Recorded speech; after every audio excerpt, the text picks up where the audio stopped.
Greetings. We continue our acquaintance with automated testing of applications in the C# language, and today we will discuss the topic of parameterized tests. This video is the direct continuation of the video of the first test, Let's Reverse a String, and if you haven't seen it, it's better to take a look before watching. The link is in the description. We use the same project with the same reverse method and the only test.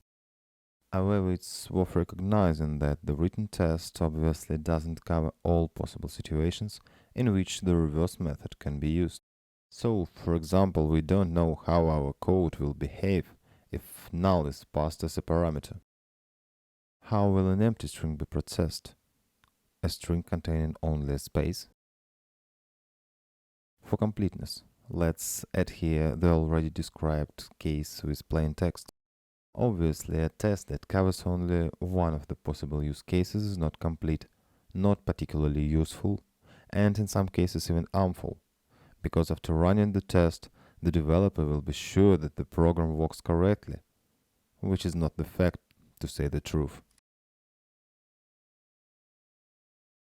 Basing only on the knowledge from the previous video, we could just duplicate the existing method to test the null value. We should correct the name of the method accordingly and change the variables.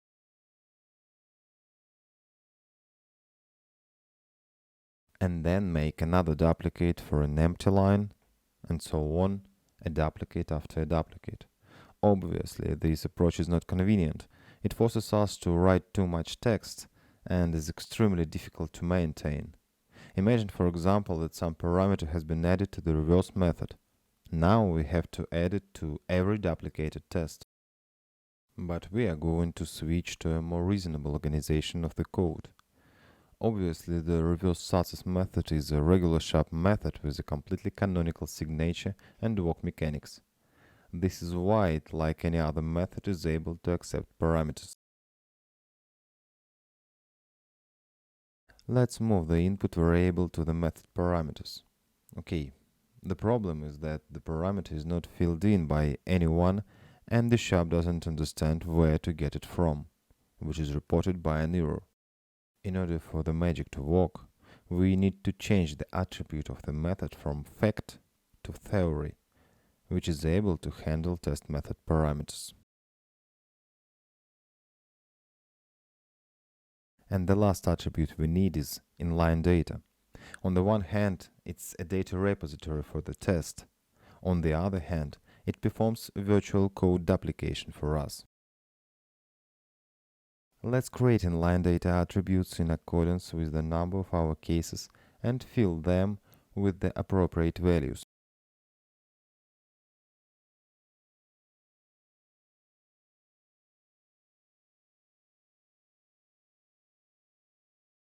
We don't need that anymore. Okay, let's run the tests.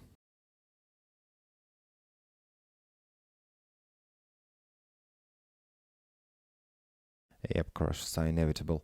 But note that this time we see in the console not one but 4 tests by the number of inline data attributes.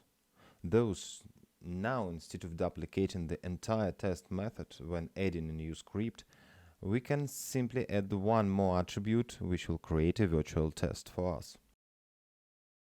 Let's fix our test.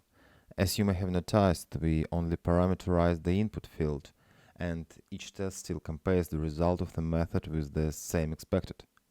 Obviously, it should be taken out in the parameters. As you can see, the attributes were highlighted with errors. A very convenient moment, the test signatures are checked on the fly and immediately inform us of inconsistencies. Okay, the problem is fixed. Let's run the test again. Yep, one still lies down. And definitely the problem now is not in the test code. Null reference exception is an obvious hint here. Let's check what's going on in the reverse method. Yeah, the method is not able to handle the null value. Let's fix it so as not to leave the application in a non-working state. By the way, this is the same example of unreliable tests. When we had a single reverse success method, It gave us the false impression that the code was fully functional. That is why it is so important to think through and take into account all possible scenarios when organizing testing. Let's run it again. Great. Everything works as intended. If you have any questions or difficulties, leave comments. And that's it. Thank you for your attention.